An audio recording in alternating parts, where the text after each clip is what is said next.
Hey guys, welcome back to the channel once again. Kenroy here. Now today's video I'll be actually doing a project, and this is how to replace or hang a heavy garden gate. Now if you're new to the channel, please don't hesitate to hit the subscribe button, we really appreciate it. Now I had this job from a customer who wanted to replace this old tatty gate, and they wanted to put something brand new, something fresh that would welcome them as they walk up to their front door. Now the first thing I did was to get the measurements to make sure I was getting the right size gate, which is a 6 foot by 3 foot gate. Now after securing my hinges and my new gate, I basically then had to remove the old one. Now we had this stubborn hinge which didn't want to come off. One of the screws were completely rusted and was worn out. So a little tip from me here guys, you want to get yourself a metal drill bit and simply drill through the head, and voila, it will just fall off. Now once I was happy with the gate, the size, and removed the old gate along with the old hinges, now it was time for me to measure up and make sure that my new hinges would fit. And these hinges are really good. I bought them from Toolstation and they're reversible, so you can literally hang them anyway, and this is great for those of you who've never done this before, and they're just really good. Now once I was happy that they would fit on this old post, although I'll be replacing the other post on the other side, this one would stay put. Now it's time for me to attach the hinge to the actual gate. Now this is probably one of the trickiest things to do one-handed, but I managed to do it as I was also filming. And these hinges, like I said, are pretty strong. And so once I was able to put enough of these screws in, now these screws are really good because they're designed to be used outdoors. They're decking screws. They drive really well into this wood, and they will make sure that the hinge will be held on securely. So once I've placed the hinge at the top and the bottom, I also was curious as to see whether or not put in one of the old hinges in the middle, and you can see how small they were compared to the new ones, whether or not it would fit. But I later removed it because it was interfering with how the gate actually swung.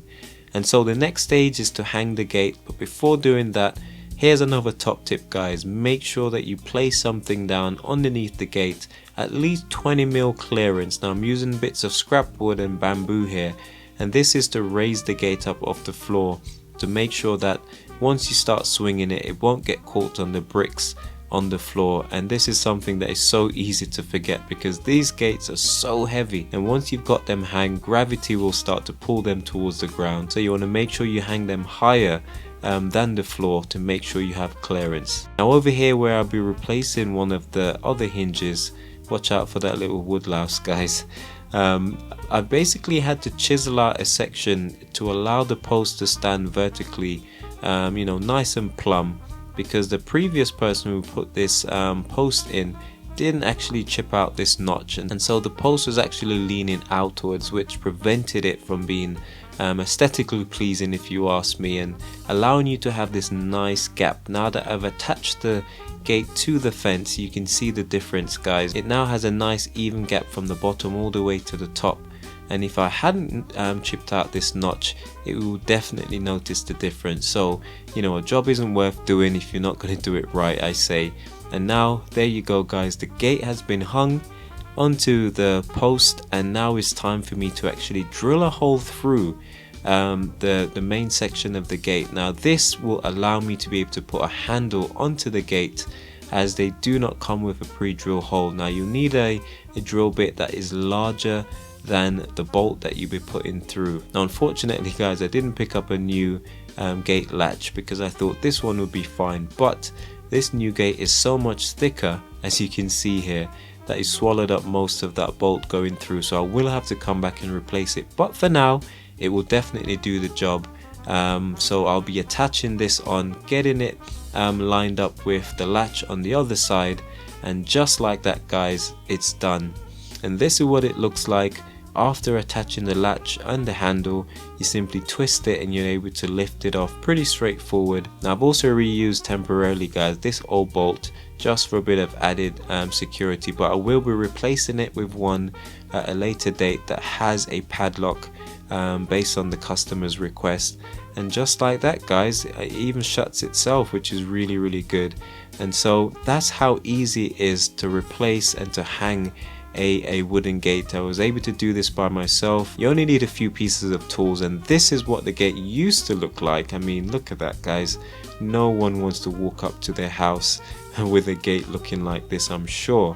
Literally crumbling away in my hand.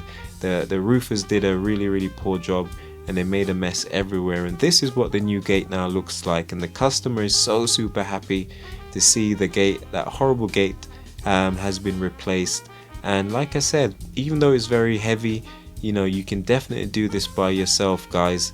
If I can do it, I'm sure you can manage as well. But if in doubt, don't be afraid to get an extra pair of hands because of the weight. And there you can see the clearance underneath the gate, the new post that has been inserted as if it's always been there, guys. And yeah, this is what it looks like from the back. Now, I didn't replace the other post against the house because it was still in very good condition.